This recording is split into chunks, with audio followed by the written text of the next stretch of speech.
Hello friends, આજે આપણે બનાવવાના છીએ એકદમ ટેસ્ટી ડુંગળીના પરાઠા. પરાઠા બનાવવા માટે આપણે પહેલાં એક વાસણમાં ઘઉંનો ઝીણો લોટ ચાળી લીધો છે. 1.5 વાટકી જેટલો લોટ લીધો છે. હવે એમાં હું 2 થી 3 ચમચી જેટલો ચણાનો લોટ લઈશ. ચણાના લોટને પણ આપણે ચાળી લેવાનો છે. આ રીતના 2 ચમચી જેવો આપણે ઝીણો રવો લીધો છે. આ રીતના રવો ઉમેરી અને આપણે બધું બરાબર મિક્સ કરી લેવાનું છે. હવે આપણે એમાં 2 ચમચી જેવી કલોંજી ઉમેરીશું. ચમચીની સાઈઝ નાની છે એટલા માટે 2 ચમચી ઉમેરી છે. 1 ચમચી જેવું મીઠું અને 1.5 ચમચી જેવું આપણે તલ ઉમેરીશું. 1 ચમચી જેવા આપણે અજમા લીધા છે. એને આ રીતના આપણે હાથથી થોડા ક્રશ કરીને ઉમેરીશું. અજમાને આ રીતના હાથથી ક્રશ કરી અને ઉમેરવાથી લોટમાં તેની ફ્લેવર સારી રીતે બેસી જાય છે. હવે આપણે 1 ચમચી જેવું તેલ ઉમેરીશું. હવે આ બધું આપણે બરોબર મિક્સ કરી લેવાનું છે. હવે આપણે જરૂર પડતું પાણી લઈ અને આપણે એક લોટ બાંધવાનો છે. લોટ આપણે ન તો વધારે કઠણ અને ન તો વધારે ઢીલો એ રીતના બાંધવાનો છે. આપણે ભાખરીના લોટ કરતાં થોડો ઢીલો અને રોટલીના લોટ કરતાં થોડો કડક એ રીતનો આપણે પરોઠાનો લોટ બાંધવાનો છે. લોટ આપણો તૈયાર થઈ ગયો છે. હવે આપણે આને ઢાંકી અને 10 મિનિટ માટે સાઈડમાં મૂકી દઈએ. ત્યાં સુધી આપણે હવે આપણી ડુંગળી છે એને કટ કરી લઈએ. ડુંગળીને આ રીતના સ્લાઇસમાં કટ કરવાની છે.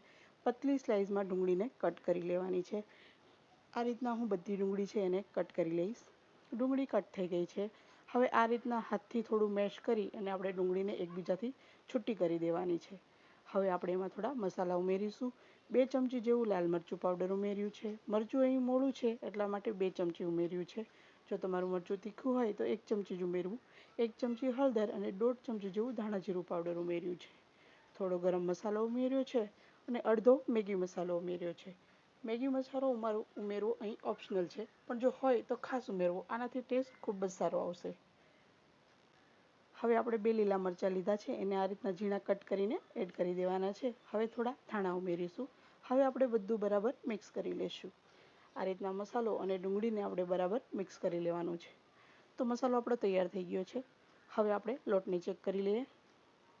લોટ પણ આપણો બરાબર તૈયાર થઈ ગયો છે. થોડો આ રીતના મસળી લેશું અને હવે એમાંથી એક નાનો લુવો લઈ અને આપણે એક રોટલીની સાઈઝની પતલી રોટલી વણી લેશું. મોટી સાઈઝની આપણે રોટલી વણી લેવાની છે. આ રીતના લુવા ઉપર થોડો કોરો લોટ લગાવી અને આપણે એક રોટલી વણી લેશું. રોટલીને પતલી અને મોટી વણી લેવી. હવે આપણે એમાં વચ્ચે આ જે મસાલો તૈયાર કર્યો છે એ આખી રોટલી પર આ રીતના લગાવી દઈશું. હવે આપણે એને આ રીતના એક ટાઈટ રોલ વાળી લેશું.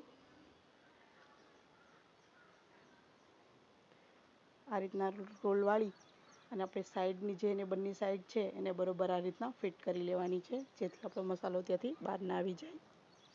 હવે આપણે એને આ રીતના રાઉન્ડ વાળી લઈશું અને જે છેલ્લો પાછળનો ભાગ છે એને આપણે આ રીતના નીચે જવા દેવાનું છે.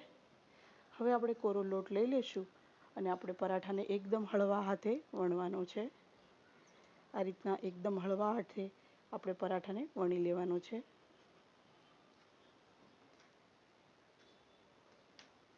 આપણો પરોઠો છે તે વણીને તૈયાર થઈ ગયો છે. હવે આપણે આને શેકી લઈશું.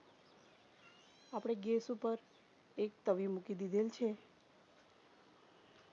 તવી ગરમ થઈ જાય ને એટલે આપણે એમાં થોડું આ રીતના બ્રશ વડે તેલ લગાવી લઈશું. હવે આપણે એમાં પરોઠો નાખી દઈશું. ઉપરની સાઈડ પણ આપણે થોડું તેલ લગાવી લઈશું. ગેસની ફ્લેમ આપણે એકદમ સ્લો રાખવાની છે. સ્લો ગેસ ઉપર આપણે પરોઠાને શેકવાનો છે. એ પરોઠો આપણો શેકાય ત્યાં સુધી આપણે બીજો વણી લઈએ. સ્લો ગેસ ઉપર પરોઠો શેકવાથી એકદમ ક્રિસ્પી થશે અને અંદર સુધી શેકાઈ જશે. એટલા માટે હંમેશા પરોઠાને સ્લો ગેસ ઉપર જ શેકવા. આ રીતના બીજા પરાઠાને વણી એમાં મસાલો આપણે ભરી લઈશું. હવે આપણે પરોઠાને સાઈડ બદલી લઈએ. આપણો પરોઠો છે તે એક સાઈડથી શેકાઈ ગયો છે. આપણે સાઈડ બદલી લઈએ અને આને આપણે રોલ વાળી અને આપણે વણવા માટે તૈયાર કરી લઈએ. અને આપણે કોરો લોટ નાખીને આ રીતના હળવા હાથે વણી લઈશું. આ રીતના આપણે બધા પરાઠા છે તેને વણી લેવાના છે. હવે આપણે પેલો પરાઠો છે એની આપણે સાઈડ ફરીથી બદલાવી લઈએ. એ પણ શેકાઈ ગયો છે. હવે આપણે આને છે ને દબાવી અને ક્રિસ્પી થાય ને ત્યાં સુધી શેકવાનો છે. આ રીતના તમે જોઈ શકો છો આપણો ડુંગળીનો પરાઠો એકદમ સરસ રીતે શેકાઈ અને તૈયાર થઈ ગયો છે. એકવાર આ રીતના જરૂર ટ્રાય કરવી.